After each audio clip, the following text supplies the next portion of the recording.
দর্শক মণ্ডলী আসসালামু আলাইকুম। আশা করি ভালো আছেন, সুস্থ আছেন। আজকের ভিডিও টপিকসে আলোচনা করব কিভাবে শ্বাসকষ্ট থেকে পরিত্রাণ পাবেন এই নিয়ে।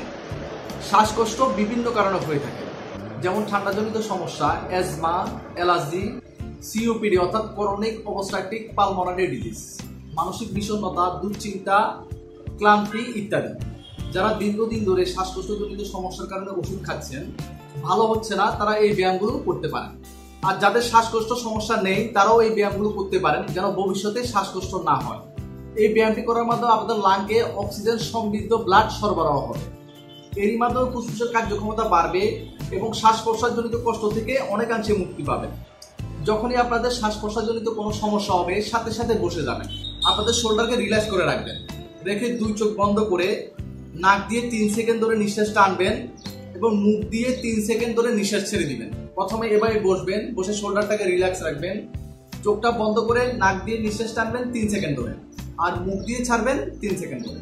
তো কিভাবে করা লাগবে আমি দেখিয়ে দিচ্ছি। শোল্ডারটা রিল্যাক্স, চোখ বন্ধ, নাক দিয়ে নিঃশ্বাস টান।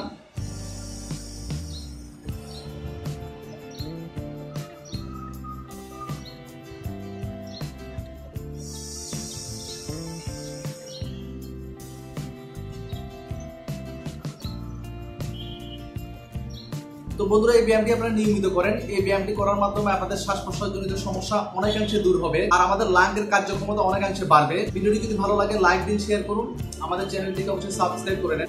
আর কোনো কিছু জানার ইচ্ছা থাকলে আমাদের কমেন্ট বক্সে কমেন্ট করে জানান, আমরা আনসার দেওয়ার চেষ্টা করব। আর দেখা হবে ফিটনেসের নতুন কোনো ভিডিও টপিকস নিয়ে। সে পর্যন্ত ভালো থাকেন, সুস্থ থাকেন। আল্লাহ হাফেজ, আসসালামু আলাইকুম।